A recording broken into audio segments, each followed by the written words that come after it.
प्रिय छात्रों नमस्कार। आज हम आपको कक्षा 9th वाले छात्रों के लिए अध्याय 13 जिसका नाम है पृष्ठीय क्षेत्रफल एवं आयतन, इसमें घन और घनाभ का अपन पृष्ठीय क्षेत्रफल के बारे में पढ़ चुके हैं और कुछ प्रश्न भी हल किए। आज अपना टॉपिक है लंबवृत्तीय बेलन का पृष्ठीय क्षेत्रफल। तो बेलन ठोस की बात कर रहे हैं, जो दोनों सिरों से बंद होता है उसकी बात कर रहे हैं। तो दोनों सिरों से बंद बेलन का उदाहरण आप लें तो इसके लिए सबसे अच्छा उदाहरण, कोई भी आपके पास में बेलनाकार डब्बा हो या ड्रम देखा होगा आपने सभी ने, तो उसके पृष्ठीय क्षेत्रफल की अपन बात कर रहे हैं कि ये अपना बेलनाकार कोई पात्र है, जैसे ड्रम है। तो अब आप इसके कल्पना कीजिए, इसकी ऊंचाई को अपन h कहा है यहाँ से यहाँ तक। अब आप देख रहे हैं इसका पैंदा जो है कैसा होता है, पैंदा होता कैसा है इसका पैंदा, इसका आकृति लिए हुए किसकी, वृत्त की। तो ये पैंदा हो गया और सेम आकृति उतनी ही त्रिज्या का वृत्त कहाँ होता है, ढक्कन पर ऊपर की ओर होता है। तो इसकी त्रिज्या को अपन ने मान लिया r यानी आधार की त्रिज्या हमने कितनी ले ली, r सेंटीमीटर। तो ये तो हो गया इसका पैंदा और ये हो गया ढक्कन। अब देखिए, थोड़ी सी कल्पना कीजिए, आपको परेशानी नहीं आएगी समझने में, कि थोड़ा सा अपन ध्यान दें कि ये अपना कोई बेलनाकार पात्र है या अपन बात कर रहे हैं बेलनाकार ड्रम की। तो ड्रम का अपन ने इस प्रकार से ये भाग को क्या कहते हैं, अपन चारों ओर के भाग को कहते हैं वक्र पृष्ठ। वक्र का मतलब होता है मुड़ा हुआ। अब जैसे ये किताब है तो बिल्कुल सीधी है, और यदि इसको थोड़ा सा भी घुमा दें तो ये क्या हो गई, मुड़ गई है। और मुड़े हुए भाग को गणित में कहते हैं वक्र। वक्र का मतलब होता है मुड़ा हुआ। तो अपन ने इस ड्रम में से पैंदे को काटकर अलग कर दिया, ढक्कन को काटकर अलग कर दिया। तो अब कौन सा भाग बचा है अपना, वक्र पृष्ठ। अब वक्र पृष्ठ को भी बीच में से कट लगा दें और इसको फैला दें सीधी चादर के रूप में। आपने कभी देखा होगा अनाज भरने की ये जो बेलनाकार टंकियां हैं उनको बनाते हैं तो कैसी चादरों से बनाया जाता है, आयताकार चादर से। तो ये जो भाग है अपना, ये इसको क्या कहते हैं अपन, वक्र पृष्ठ। अब इसको यदि बीच में से कट लगाकर अपन फैलाएं तो ये भाग किस रूप में आता है, आयत के रूप में। किस रूप में आता है, आयत के रूप में। तो आयत का क्षेत्रफल आप जानते हैं क्या होता है, लंबाई गुणा चौड़ाई। अब देखें हमने इसकी चौड़ाई को क्या मान रखा है, h, यानी इसकी ऊंचाई कितनी है, h। अब हमने इसको काट कर फैलाया है। तो फैलाने से पहले अपन ने देखा कि इसकी जो आकृति है पैंदे की, पैंदा हटाया है तो किस रूप में थी, वृत्त में। और वृत्त की परिधि कितनी होती है, 2πr। तो ये इसकी लंबाई हो गई, ये क्या हो गई, चौड़ाई। तो इसका क्षेत्रफल हो गया लंबाई गुणा चौड़ाई। लंबाई हो गई अपनी 2πr और चौड़ाई हो गई h। तो ये इसका क्षेत्रफल हुआ। तो अपन ऐसे सवालों को करते समय थोड़ा सा आकृतियों पर ध्यान दें तो आपको इन्हें समझने में दिक्कत नहीं होगी। तो बेलन का वक्र पृष्ठ का क्षेत्रफल, वक्र पृष्ठ का क्षेत्रफल सूत्र क्या बन गया है, 2πrh। 2πrh वर्ग मात्रक, वर्ग मात्रक। तो ये हो गया अपने बेलन का वक्र पृष्ठ।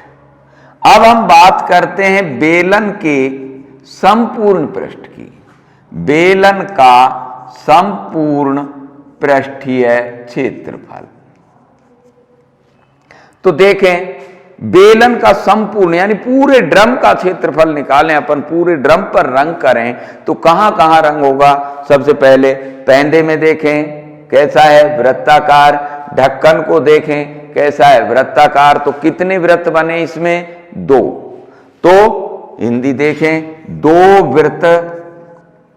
वृत्ताकार, 2 गुणा वृत्ताकार भाग का क्षेत्रफल गुणा 2 गुणा वृत्त का, क्या लिखा है अपन ने, जगह का अभाव है, तो 2 गुणा वृत्त का क्षेत्रफल। वृत्त का क्षेत्रफल कितने वृत्त बन रहे हैं, 2, प्लस वक्र पृष्ठ का क्षेत्रफल, वक्र पृष्ठीय क्षेत्रफल। तो 2 वृत्त का क्षेत्रफल πr² और वक्र पृष्ठ का अपन ने निकाला है 2πrh। तो दोनों में कॉमन लीजिए, 2π और r कॉमन आ गया, r प्लस h वर्ग मात्रक।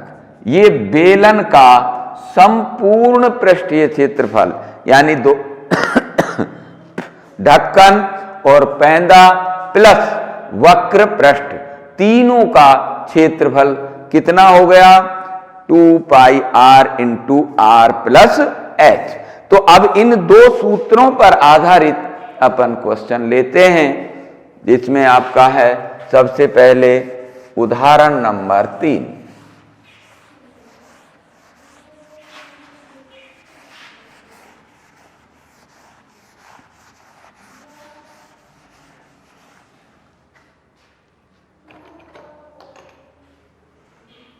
एग्जाम्पल नंबर 3 क्या कह रहा है, एग्जाम्पल नंबर 3,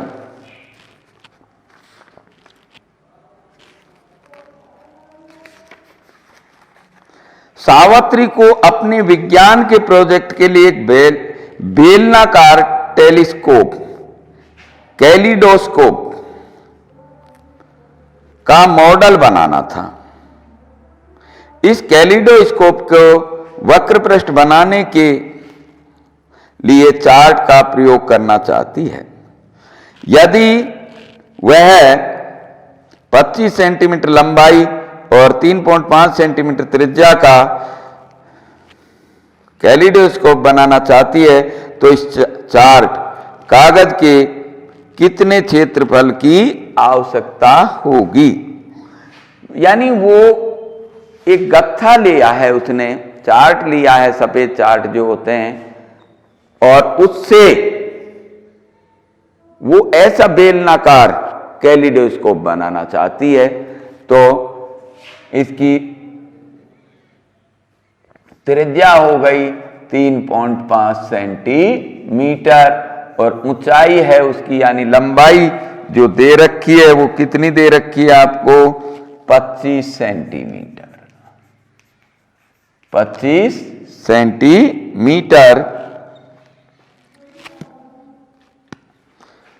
तो आवश्यक चार्ट कागज का क्षेत्रफल, आवश्यक चार्ट यानी कागज का क्षेत्रफल, कागज का क्षेत्रफल बराबर बेलन के वक्र पृष्ठ का क्षेत्रफल, वक्र पृष्ठ का क्षेत्रफल। बेलन के वक्र पृष्ठ का क्षेत्रफल क्या होता है, 2πrh, 2 गुणा 22/7 इंटू 3.5 गुणा 25। 7 5 35 पॉइंट लगा हुआ है तो 0.5 से कटा। अब देखिए 5 दूना 10, 1 यानी 22.0 गुणा 25 सेंटीमीटर स्क्वायर। 25 दूना 50 और 25 दूना 50 और 5 55, 550 वर्ग सेंटीमीटर के उसको कागज की आवश्यकता होगी। अब अपन देख रहे हैं प्रश्नमाला 13.2।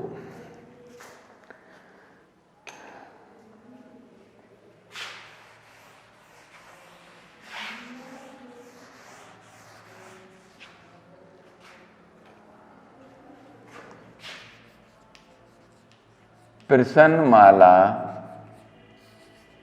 13.2।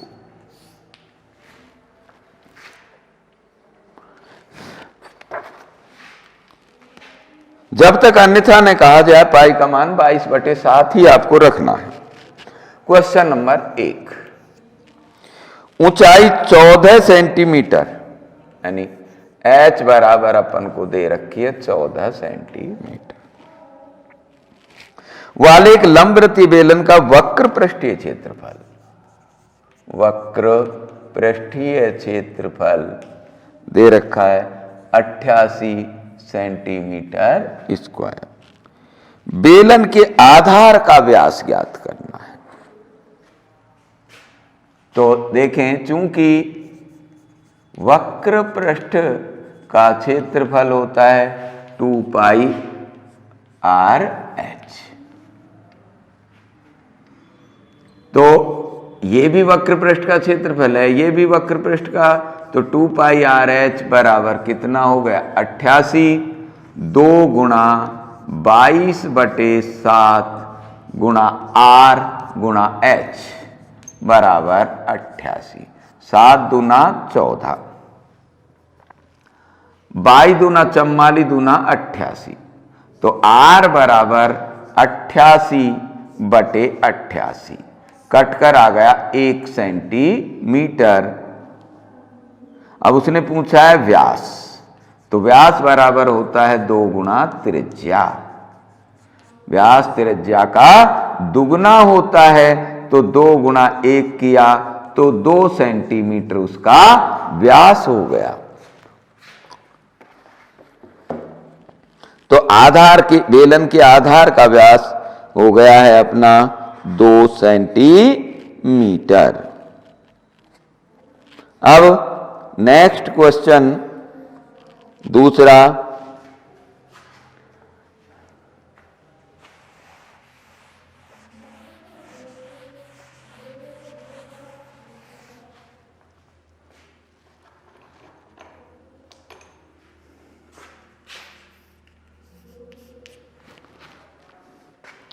धातु की एक चद्दर से 1 मीटर ऊंची, तो h बराबर अपन को दे रखा 1 मीटर, 1 मीटर ऊंची और 140 सेंटीमीटर व्यास के आधार वाली एक बंद बेलनाकार टंकी बनाई जानी है। बंद बेलनाकार, जैसे अनाज भरने की अपनी जो टंकी होती है, तो आधार का व्यास कितना दे रखा है अपन को, व्यास बराबर 140 सेंटीमीटर, 140 सेंटीमीटर, इसलिए R बराबर 140/2 यानी 70 सेंटीमीटर। कितने वर्ग मीटर चद्दर की आवश्यकता है?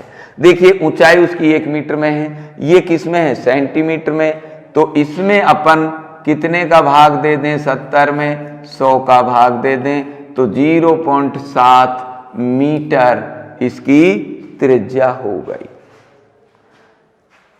अब जो टंकी बनानी है वो कैसी है, बंद है दोनों सिरों से, तो चद्दर कहां लगेगी, उसमें वक्र पृष्ठ में भी लगेगी और पैंदे में भी लगेगी, ढक्कन में भी लगेगी। तो बेलनाकार, बेलनाकार यानी क्या कह रहा है वो, इस कार्य के लिए कितने वर्ग मीटर चादर की आवश्यकता है, तो चादर का क्षेत्रफल बराबर बेलनाकार टंकी का संपूर्ण पृष्ठीय क्षेत्रफल, और बेलन का संपूर्ण पृष्ठीय क्षेत्रफल 2 pi R into R plus H. देखिए यदि आपको ये पूरा सूत्र भी याद ना रहता है तो पहले दो वृत्ताकार भागों का क्षेत्रफल निकाल लीजिए, फिर वक्र पृष्ठ का निकाल लीजिए, तीनों को जोड़ दीजिए, चाहे सीधा आपको टाइम बचेगा। 2 गुणा 22/7 इंटू 0.7 इंटू 0.7 प्लस 1। यहां जो गलतियां होती हैं पॉइंटों में उससे सावधान रहें। 22 दूना 44। अब देखो 7 से 7 कटेगा, मगर यहां पॉइंट है, यहां पॉइंट नहीं है, तो इससे कैसे बचा जाए? ये कितने से कटेगा? पॉइंट लगा है, 0 है, पूर्णांक कोई है ही नहीं, तो 7 एकम 7, वही पॉइंट से कटेगी संख्या, 0.1। तो 0.1 इंटू, इसमें इसको जोड़ेंगे तो पूर्णांक है 1, और ये क्या है? भिन्नांश है, दशमलव है, तो 1.7। 4.4 इंटू 1.7 वर्ग मीटर। 17 चौके 68, यहां से लगी 6। 17 चौका 68 और 6 74 वर्ग मीटर। अब इसमें आप पॉइंट कैसे लगाएं? एक यहां, एक यहां, तो 2 के बाद पॉइंट लगा दें, तो 7.48 वर्ग मीटर चद्दर की आपको आवश्यकता होगी। अब क्वेश्चन नंबर 9 व 3 देख रहे हैं, पढ़ें।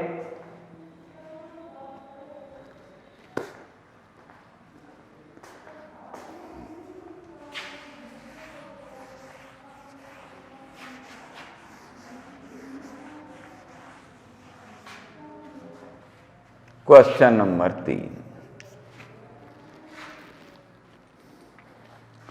धातु का एक पाइप 77 सेंटीमीटर लंबा है।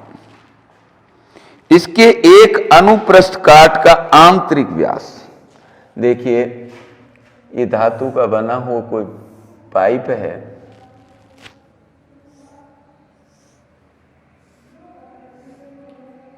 पाइप का मतलब खोखला है, जिसकी लंबाई 77 है, यहां से यहां तक ये 77 सेंटीमीटर है, अर्थात H बराबर हो गई 77 सेंटीमीटर। इसके एक अनुप्रस्थ काट का आंतरिक व्यास, ये जो व्यास है अंदर से ये है 4 सेंटीमीटर आंतरिक व्यास। बाहरी व्यास है यहां से ये 4.4 सेंटीमीटर है बाहर तक। तो आकृति का वक्र, आंतरिक वक्र पृष्ठीय क्षेत्रफल, बाहरी वक्र पृष्ठीय क्षेत्रफल और कुल वक्र पृष्ठीय क्षेत्रफल ज्ञात कीजिए। देखें, पहले बाह्य व्यास, बाह्य व्यास अपना है 4.4 सेंटीमीटर। अब हमने इसके ढक्कन को, मुंह को इधर से देखें तो ऐसे नजर आएगा वृत्ताकार, ये धातु है जिससे पाइप बना है। तो यहां से यहां तक की त्रिज्या और एक बाहर तक की, इसे R1 कहा है और इसे R2 कहा है। तो R1 हो गई हमारी 4.4/2 अर्थात 2.2 सेंटीमीटर। आंतरिक व्यास, आंतरिक व्यास हो गया अपना 4 सेंटीमीटर। आंतरिक त्रिज्या को R2 कहा है, तो 4/2 बराबर 2 सेंटीमीटर। अब उसने क्या क्या पूछा है वो आप जवाब देते रहिए। आंतरिक वक्र पृष्ठीय क्षेत्रफल नंबर 1, आंतरिक वक्र पृष्ठीय क्षेत्रफल बराबर 2 पाई आर। अब देखो आंतरिक त्रिज्या को क्या कहा है अपन ने, R2, और ऊंचाई वही है, तो 2 गुणा 22/7 इंटू R2 कितना है 2, और H है हमारी 77, 11 7 77, बाई दूना 44 दूना 88 गुणा 11 सेंटीमीटर स्क्वायर। 11 8 88, हाँ सर लगी 8 88 8 कितना हो गया 96, 968 सेंटीमीटर स्क्वायर। इसका जो आंतरिक वक्र पृष्ठीय क्षेत्रफल है वो हो गया 968 सेंटीमीटर स्क्वायर।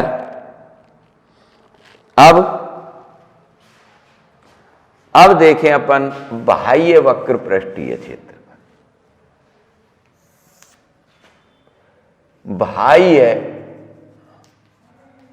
वक्र पृष्ठीय क्षेत्रफल, वो भी सूत्र 2 पाई बाह्य त्रिज्या को R1H, तो 2 गुणा 22/7 इंटू 2.2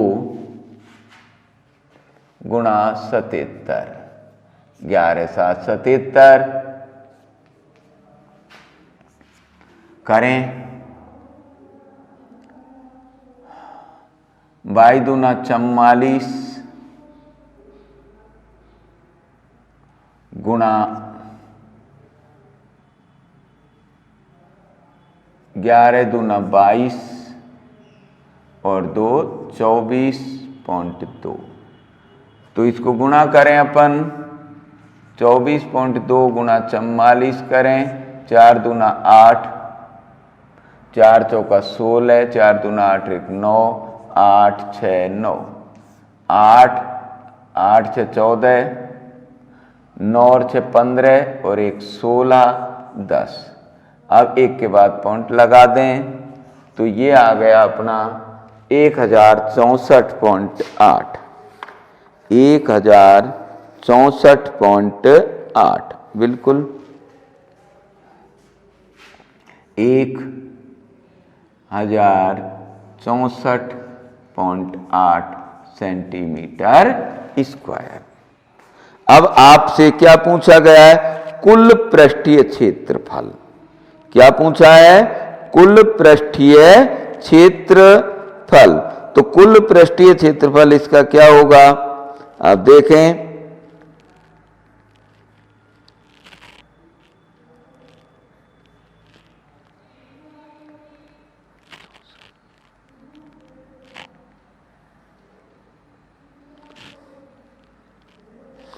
यहां पर थोड़ा सा ध्यान दें, आपको देखिए बाह्य वक्र पृष्ठ हो गया, आंतरिक वक्र पृष्ठ हो गया, तो कुल पृष्ठ अपन ने अभी अभी इसके जो अनुप्रस्थ काट का जो चित्र बताया था, तो ये जो भाग होता है, ये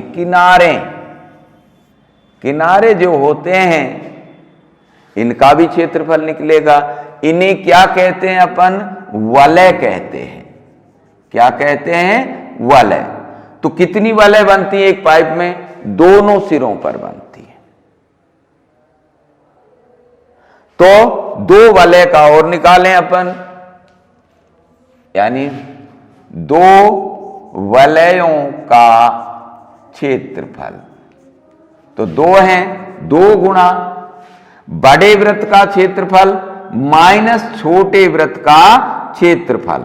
बड़े वृत्त का क्षेत्रफल पाई R1 square minus pi R2 square, तो 2 पाई कॉमन ले लिया, R1 square minus R2 square, 2 गुणा 22/7 R1 कितना है आपका 2.2 का स्क्वायर माइनस 2 का स्क्वायर, 44/7 इंटू 2.2 गुणा 2.2 करें, 22 दूना 44, 4 22 दूना 44 और 4 48, तो तो ये हो गया 4.84।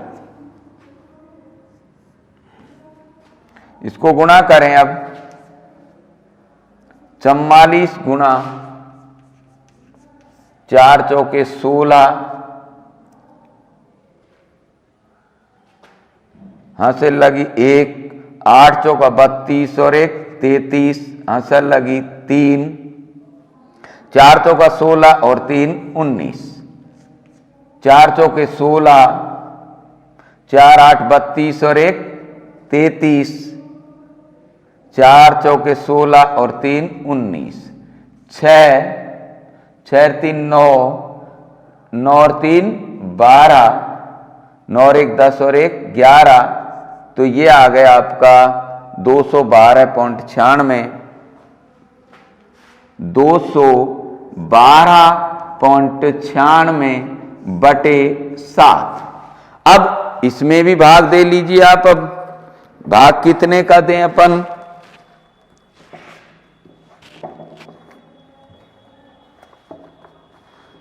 भाग दे रहे हैं किसमें, 212.96 में भाग दे रहे हैं अपन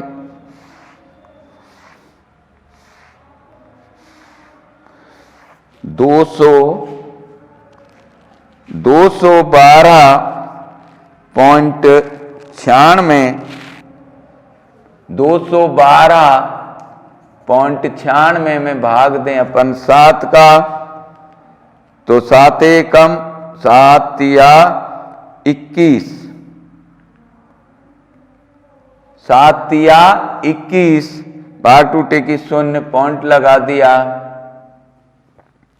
7 या 21, कुछ नहीं बचा, 2 उतार लिया, 2 में भाग नहीं गया, 0 उतार दी, पॉइंट लगा दिया, ये आ गया 4 2 2। अब ये आया है आपका 30.422। अब देखिए तीनों भागों को जोड़ें अपन, तीनों भागों को जोड़ें तो बेलन का कुल पृष्ठीय क्षेत्रफल, बेलन का कुल पृष्ठीय क्षेत्रफल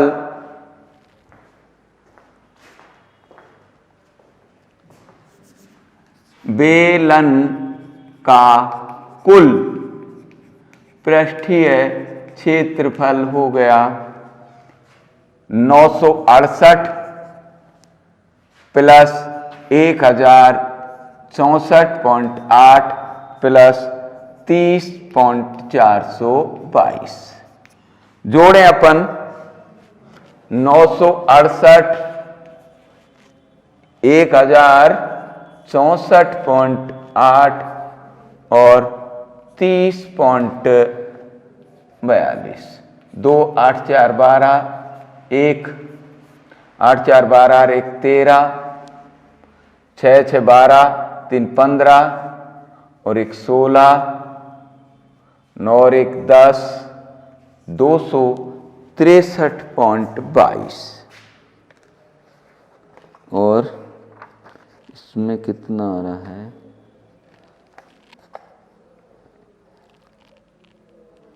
दोनों को जोड़े, 1 मिनट।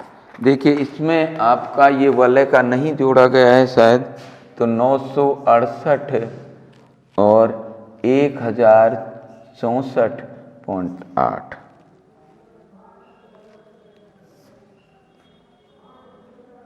पता नहीं आपके क्या किया गया है इसमें।